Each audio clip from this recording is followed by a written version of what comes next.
All right. Good morning, Vietnam. It's a weird way to start. Hey, everybody.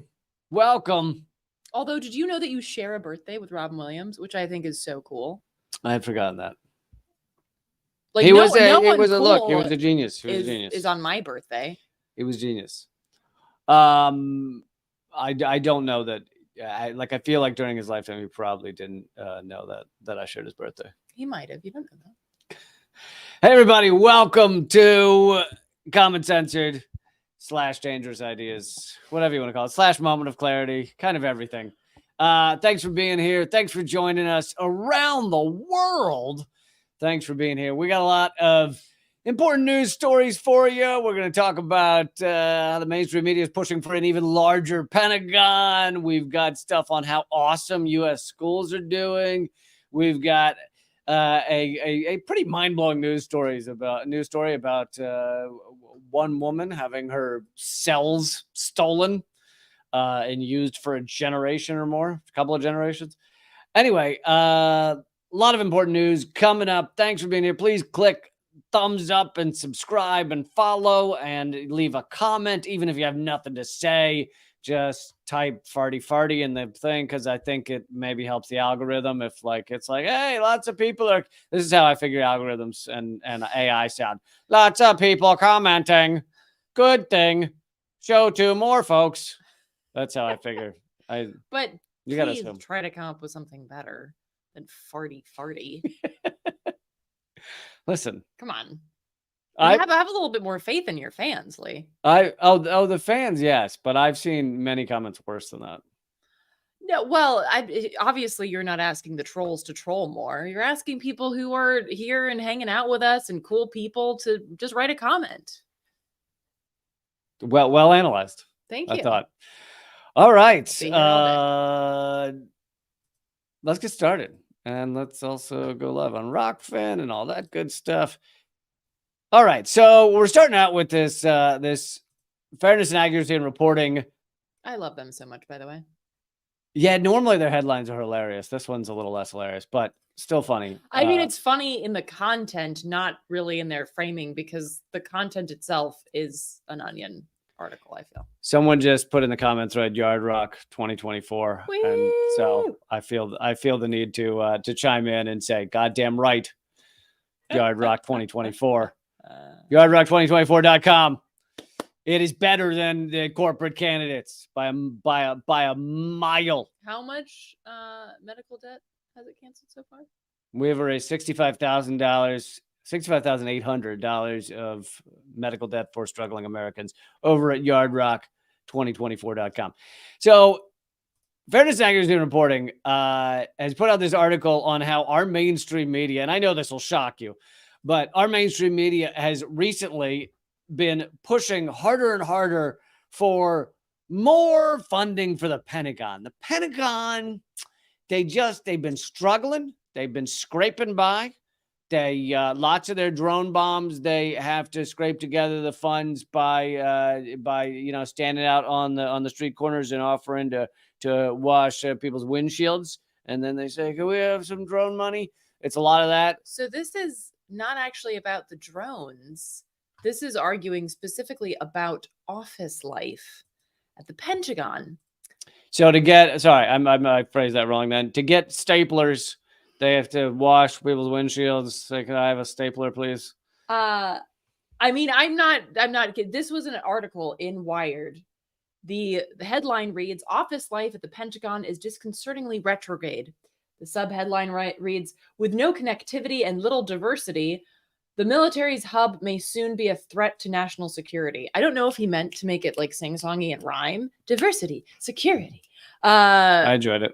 I mean, I enjoyed it, except it's a load of bullshit. All of this is utter bullshit, but I want you to go through the details in a second, but I just wanted to couch it in, here's just a small list of the publications that have said something similar to the Pentagon needs more money.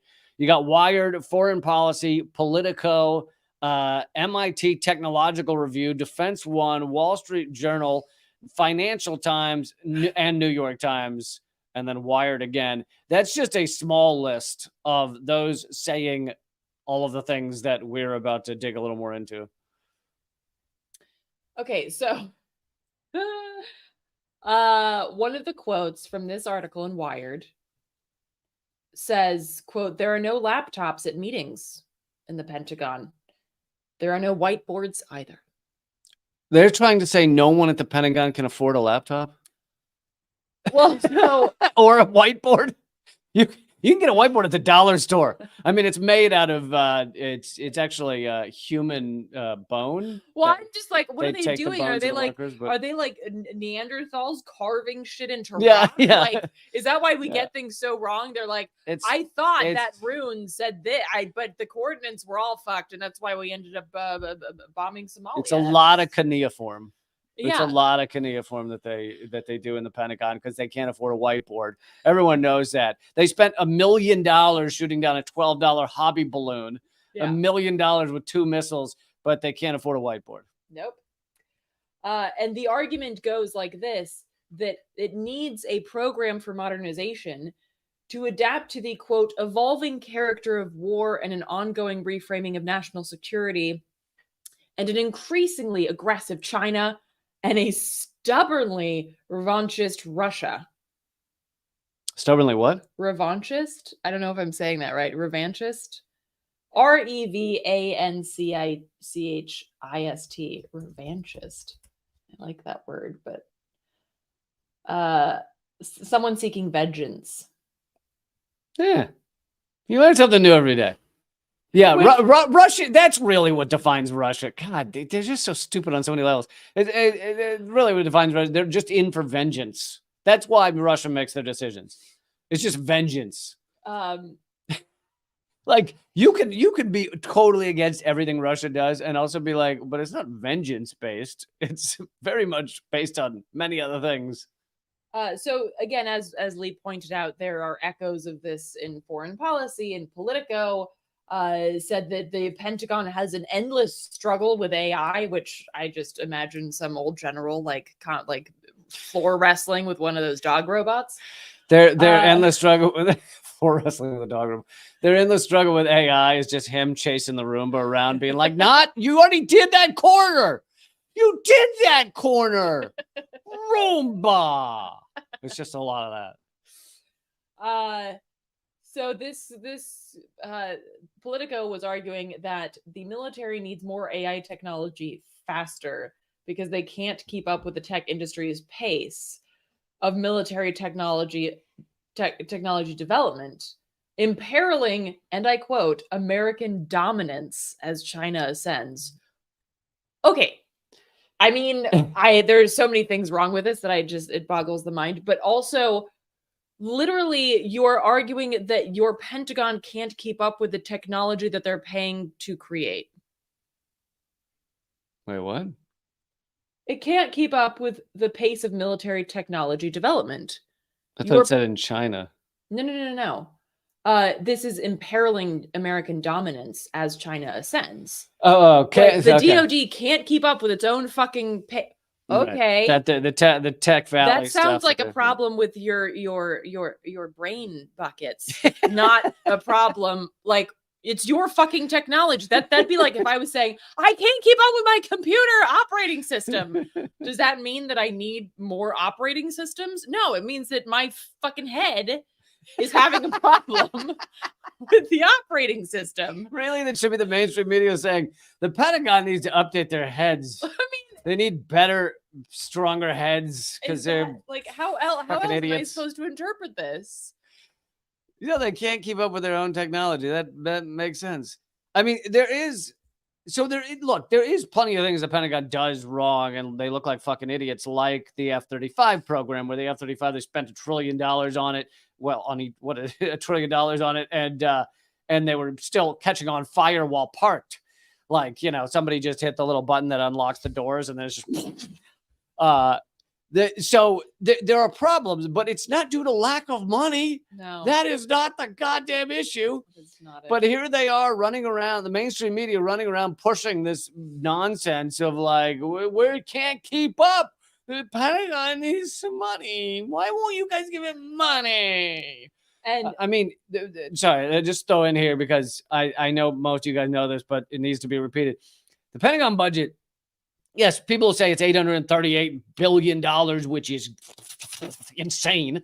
But on top of that, there is stuff in the black budget. There's the intelligence agencies. All of that's not counted in there. So really, it's well over $1 trillion. Some say it's almost double what we're told. But whatever. Let's say $1.2 trillion a year, an unimaginable amount of money. If you make $40,000 a year after taxes in order to make $1 trillion, it would take you 25 million years, literally. It's an insane amount of money. So the idea that the Pentagon needs more money is just so fucking disgusting. And of course, in the meantime, they're obliterating, bombing, children and shit overseas. So it's like, we need more money so we can more effectively bomb these children because they are getting strong and they've been working on their slingshot technique, and we got to get bigger bombs. Well, and also the argument is that other countries like China and Russia are spending more on these things, like they're not just their military, but they're not spending more on the military. But even if we just look at AI, right? The Georgetown University Center for Security and Emerging Technology found that the U.S. planned to devote $5 billion to military AI in the fiscal year 2020, compared to estimates ranging from $0.3 billion to $2.7 billion for China. Okay, so that is 3.3, even if it's the highest, $3.3 billion more than China was planning to spend on their military AI. And yet the narrative is that the US is falling behind in spending money on military AI. And again, brain buckets. It's the brain bucket problem. Okay. It's not the fucking, you don't lack money, you lack brain cells. They also, there's another argument. I mean, here's my theory on why that might be. Is because the way you get promoted up the Pentagon, the way you become like the top echelon of the Pentagon, is you proved throughout usually more than 20 years, but it could be even 30 or 40 years, that you are really good at like running through fields and then punching a guy in the face and shooting a gun and then pushing a drone bomb button. That's what you proved you were good at, just being a complete awful aggro piece of shit. And you didn't prove that you're like a AI whiz or a computer whiz or any. Those are now the people in the top echelon of the Pentagon. Well, and actually this argument is being made as well by Wired and by tech companies like Google and Amazon and Apple, that the Pentagon needs more money so that they can hire workers from the tech industry. Yeah. Because apparently whatever money they have now isn't enough to pay quote unquote nerds to come work at the Pentagon. It's not enough. Well, I mean, part of that also has to do with the fact that the working at the Pentagon or being part of our military used to be based on, I am here to help America be great. And I have come because America needs me. But nowadays, no one thinks that. Like, no one's like, I'm going to devote my life to help America, because we've started to wake up out of this American dream bullshit that we're just there to do good and everything. So now everybody is just about like, well, how much they fucking paying? Like, that's the entirety. And this actually goes in a much deeper conversation about obligation to civil society. Like, we are not raised anymore with the idea you go and you find a job that helps society.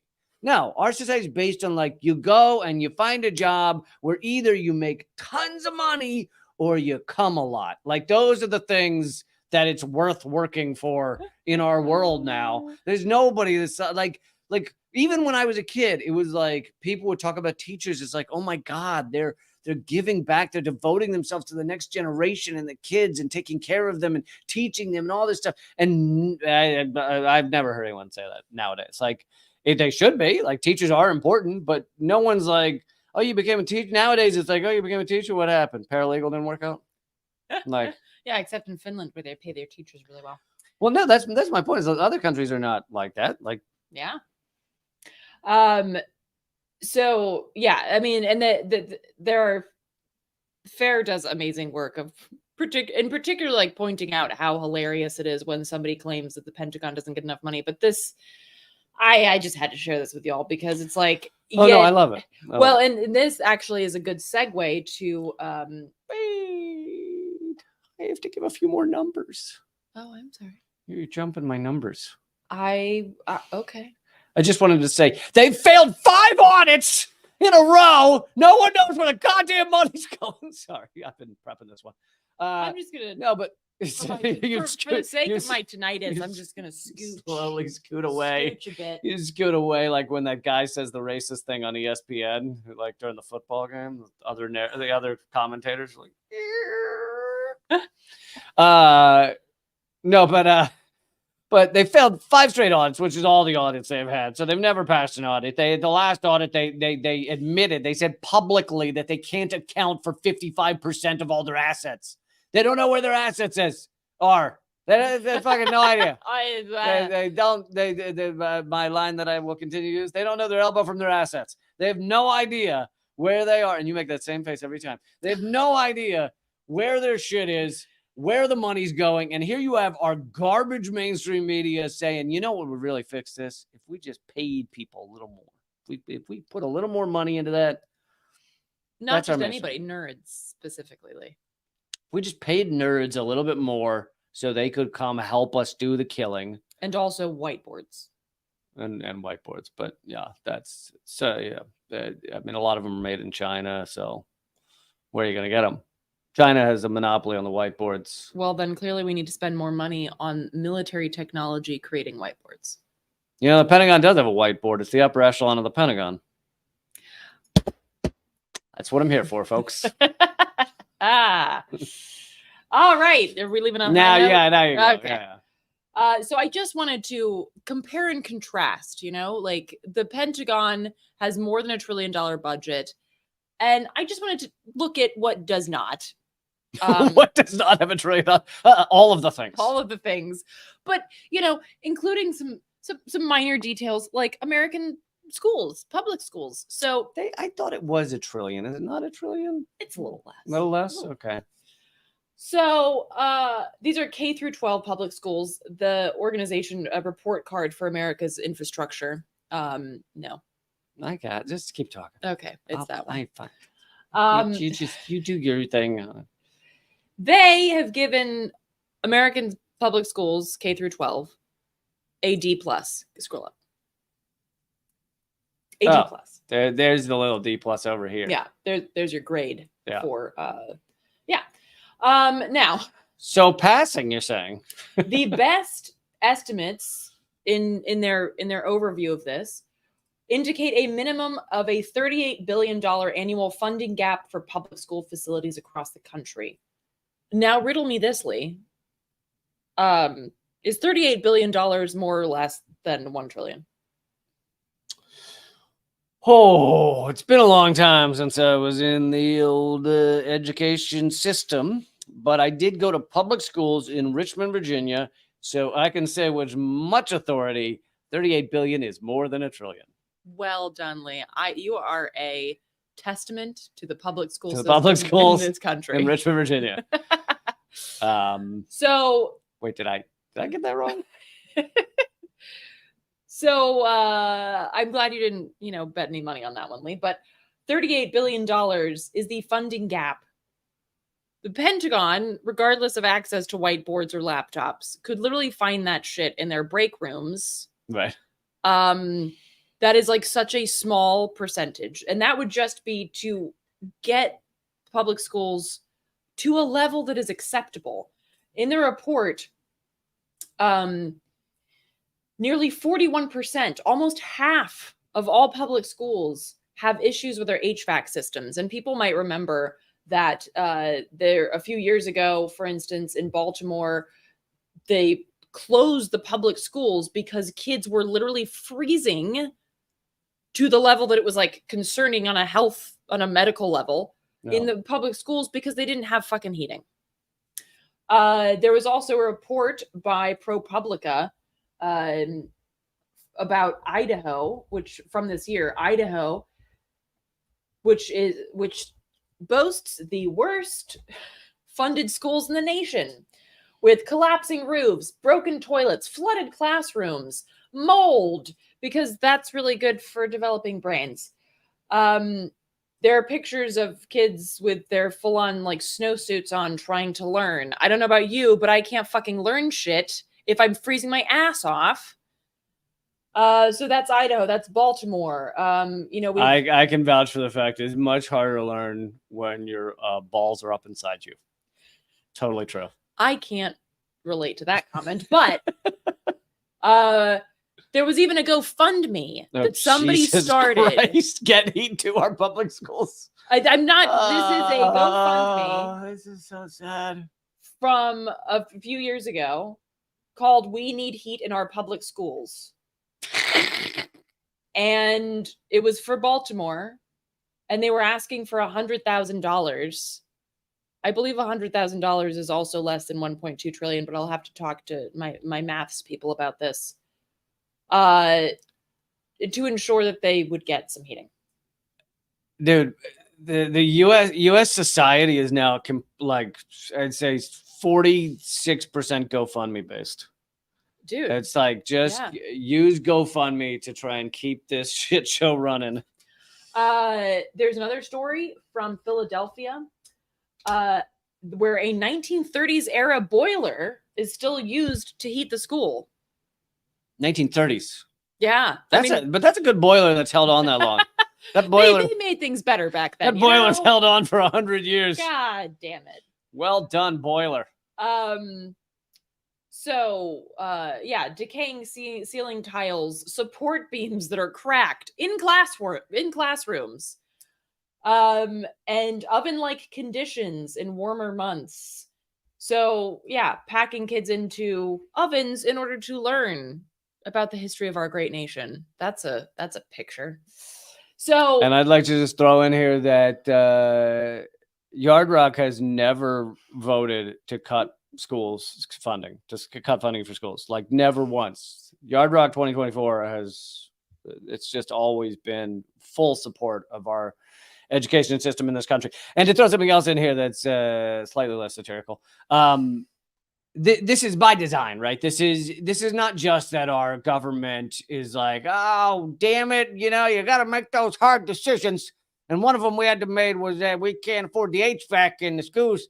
No, it's that these people are in elite class. Their children are going to elite schools. They do not give a fuck about public education. And in fact, they want it to dwindle. They want it to dwindle and be harmed on multiple levels. One is that many of them are pushing charter schools. So if they're pushing charter schools, defund public schools start crumbling as you're listing all the things that are happening. And they can then go, public schools suck. We need to have more charter schools where we can actually exploit and profit from schooling, as opposed to public education where we don't make a profit from the kids.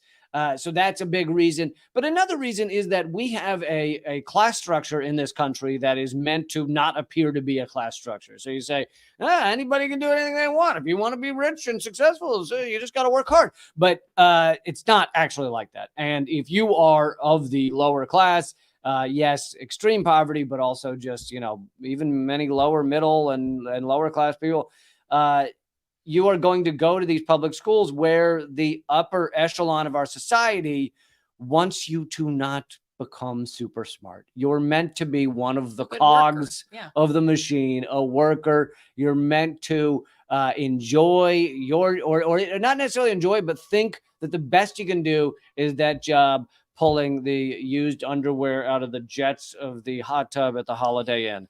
And you are meant to believe that's you're doing the best you can. And so that's how this system, that's part of the way that our class structure cements itself, codifies itself. Yeah, absolutely. The removal of the rich from any kind of public services. And the other point here is that a lot of these schools, a lot of public schools have temporary buildings. Like the school that I went to had trailers. They were called at my school, this is great, relocatables. Because they don't want to call them trailers, because in North Carolina, trailers, that's something that those people down there at the trailer park do, and that's not what nice people like us do. So we've got relocatables. We used to call them relos. Stop. Relos. Stop. And get this. There was a brand new math and science building, but history, social studies, and English and literature were all in the relos. Well, you know, the other reason is for each of those, they can just, when they decide you're not learning that anymore, they just pull it away. Yeah. They're like, no more We're not doing history this anymore. History's done, and you just see the history man just beep, beep, and the kids going, we want to learn the history. Nope, it just left. It left. Literature just left. Literature just left. And this is not an uncommon practice, apparently. I didn't realize this. But relocatables, that's such a great euphemism, because it's because it's a positive. It's like, well, you can be anywhere you want. If you want literature in your yard, we could put it there. We could put it. Yeah, of course you can't call it trailer, because that makes it sound low class and shitty, right? And we're not white trash. So, and of those, you'll be surprised to know the next tent is tent. It's gonna be a literature tent. And then the cops are going to come by and break it up for anti-camping laws. That only 6% of the portable buildings that its infrastructure report card saw, only 6% of them were in good condition, which is shocking, I know, because I didn't even know that there was such a thing as a trailer in good condition. But and the other point, because when you go to buy a trailer, even a new one, you're like, I'm in a bad condition. Right. This is me in a rough condition. What's your best rough condition trailer?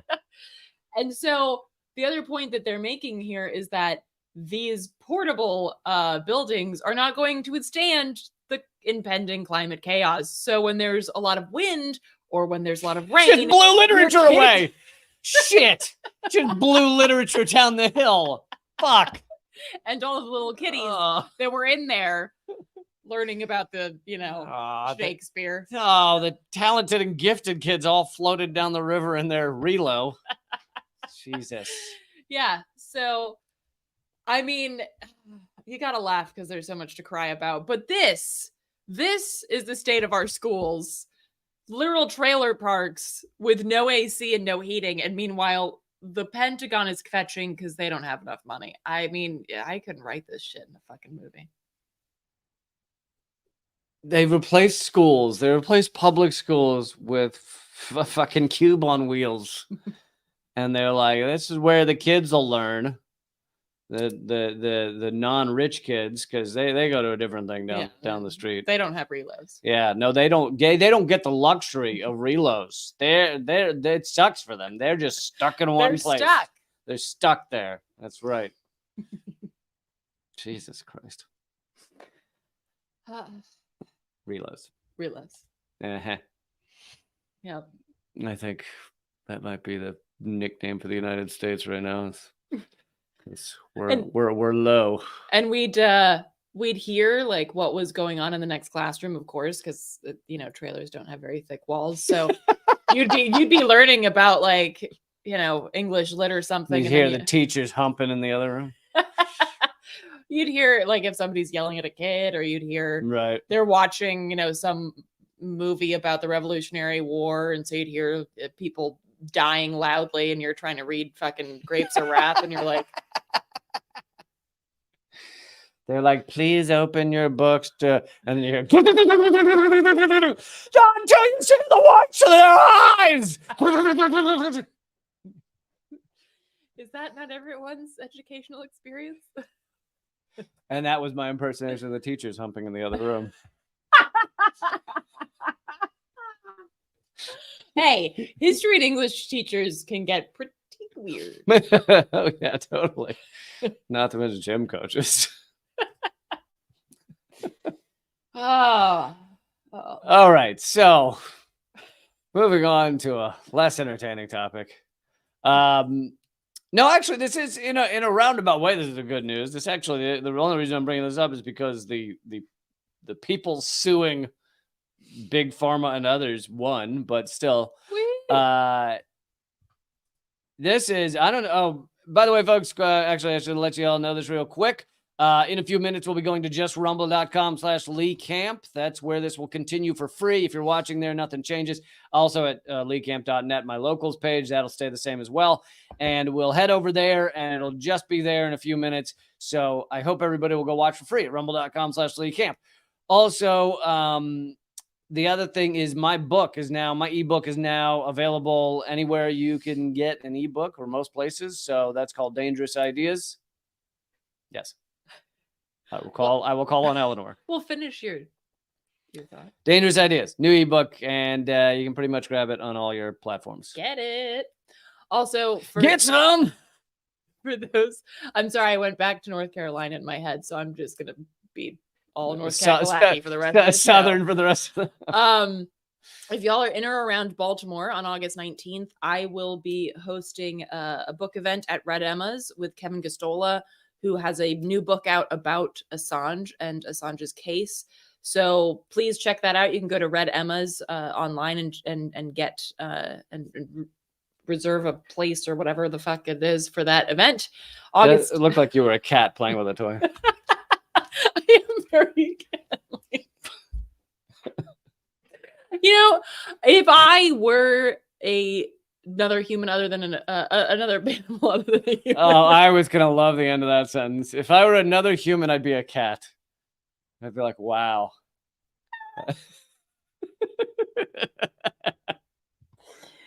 Cats are people too. That's how much you respect cats. You're like, dude, cats have so much to teach us about consent. They'll swat a fucker if they, if they don't consent. About consent of petting. Yes, and about like, look, I don't like you, so I'm just not gonna. I have no chill with hanging out around you. Treats and sleep are paramount. There's a lot about cats that we can learn. True. And if you're trying to leave a message for someone, just leave a turd in the middle of the room. I find that always works. I do that often. Yeah.